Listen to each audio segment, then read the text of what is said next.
kind of reflect on that one. How big was that one for you guys? It's huge. It's huge. I definitely think we made a huge statement. Definitely put Auburn back on the map. Until that, that competition that we've always been able to prevail.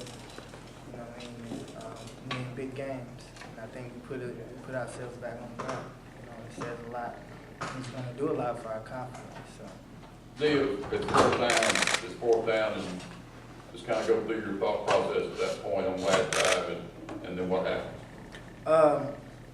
I didn't really have a thought process. I knew they were throwing the ball, and I knew at that point I needed to contain Denzel. And that last sack is credited to the defense. It was a blitz, and I knew that I had to contain the blitz, and they were going to flush him to me, and I just needed to make a play, and I made the play. So that definitely came from the right side of the blitz and them flushing them to me. Dee, how much do you think it helps you in the fourth quarter and your teammates in the fourth quarter when else rotates so many players on that defense and you're able to stay fresher? Did you feel fresh in the fourth quarter? I feel very fresh. I think I played about 45 plays. I was definitely able to come up big, come off the rock just like it would be for our first quarter, and ready to tackle down in the fourth quarter. What was that feeling like when you got Johnny Football on the ground for the last time? It was priceless. Great feeling, though. Great feeling. We've heard all about the, obviously the rotation, big boost. Obviously you're ready, you're prepared for that. But the fourth quarter, it just seems like there's a different mentality among the players, especially on defense. What is that? Is there something there? It says a lot about how much we've grown. We've been through a lot, and I say this a lot. Everything that we went through last year, it's definitely showing its effect this year.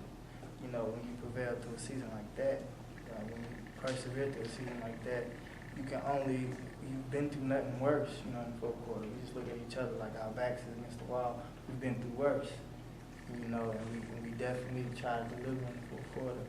And that just shows a lot of maturity and a lot of trust that we have on this defense and on the offense. It's a great environment to play in when your team can trust each other at pivotal times like that in the game. Dee, how does the mentality change now from the mentality of last year and going through those tough times to now being a targeted team as a top 15 opponent and probably top 10 opponent in the future for teams to be coming after you guys and handling the success that comes with that? We definitely went from playing for nothing last year to playing for a lot this year. I think the sky's the limit, and I think we just come into this thing trying to, keep moving forward.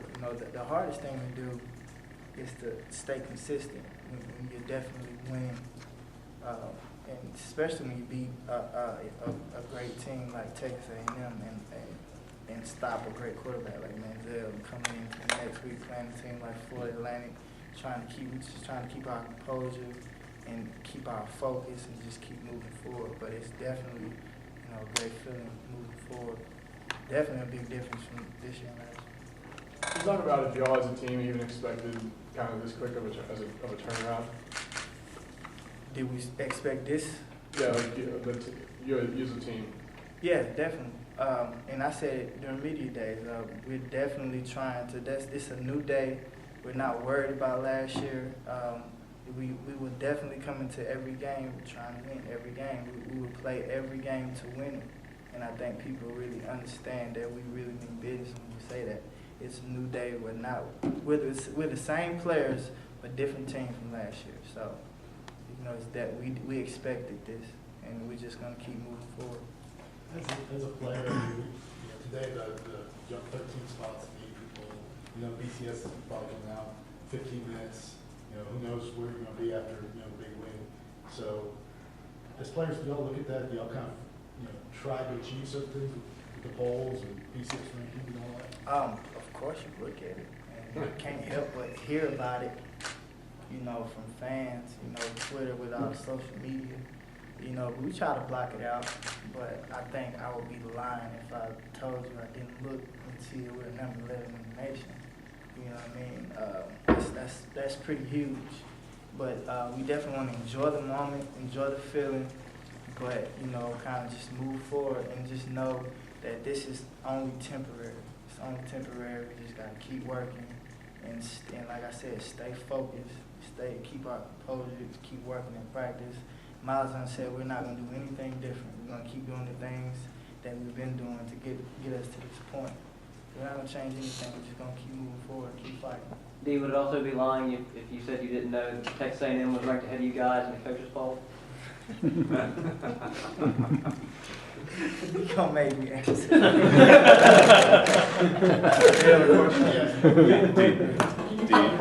Great question, though. Can you talk about the celebration afterwards? I mean, we saw the side of Coach Malzahn that we don't normally see. So can you kind of talk about him and what that celebration was like, not just with him, but with all the players? What was that? Like I said, man, it's priceless. It's the best feeling ever. You know what I mean? And I kind of got caught up in the heat of the moment for a minute. You know, you just think about everything you've been through, you know, and to get to that point and to really execute and things that we always talk about.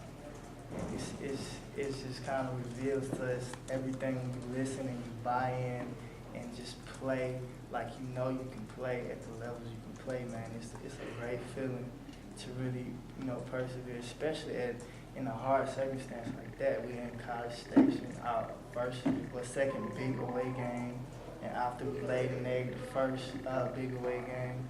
You know, everything was just, it was so overwhelming, man. It was crazy. I'm sorry. What are you guys playing for? What do you think you guys can achieve this season? I think we win it all. You know, I think it's no reason to say that we can't. You know, we said we wanted to have the biggest tournament in college football. You know, why not win it all? You know, but like I said, we're going to keep getting better every practice, every game, every week, and look and see where it can take us. And we can definitely win it all. Dee, in 2010, you experienced the climb up the polls. How did you see that affect how other teams approached you guys as the season went on? Well, I think national championship year, we looked up and it's like, oh, we're undefeated. I think we were playing Arkansas or LSU. We looked up and was like, man, we can do this. And I think other teams started to, I don't know, more so the way they playing for us. I mean, I can't really say how they playing for us, but we just looked up like we can win this thing. And I can see the same things happening now. We looking up like, you know, we have a great chance. We have a great chance to really do this if we keep getting better. I can't really say how they would, you know. Did you see any difference in the way they approach you on the field? Oh, definitely. And I definitely think that's going to start happening, you know, this year. I don't think people expected much out of us at the first beginning, but now, you know, I think teams are really going to have their eyes open. Dee, we talked about you guys working with Chuck Smith this summer and everything. I know you certainly interact with you guys on social media, but either before the A&M game, after the game, you get any personal messages from Chuck, just in particular to you personally, given your performance? Yeah, I get a lot of messages from Chuck. He keeps up with me and try to keep up with the D-line, you know, or whatever player we work with during this summer. He tries to keep up with us, and he's very busy, so he calls in and checks on us every game, and just gives us words of encouragement, reminders, tips, things like that, you know, and I've talked to him before every game, so this was just another game. What did he tell you before? What did he tell you before facing Manziel? Nothing. Violent hands, same thing. VGHH, same thing he's been telling us.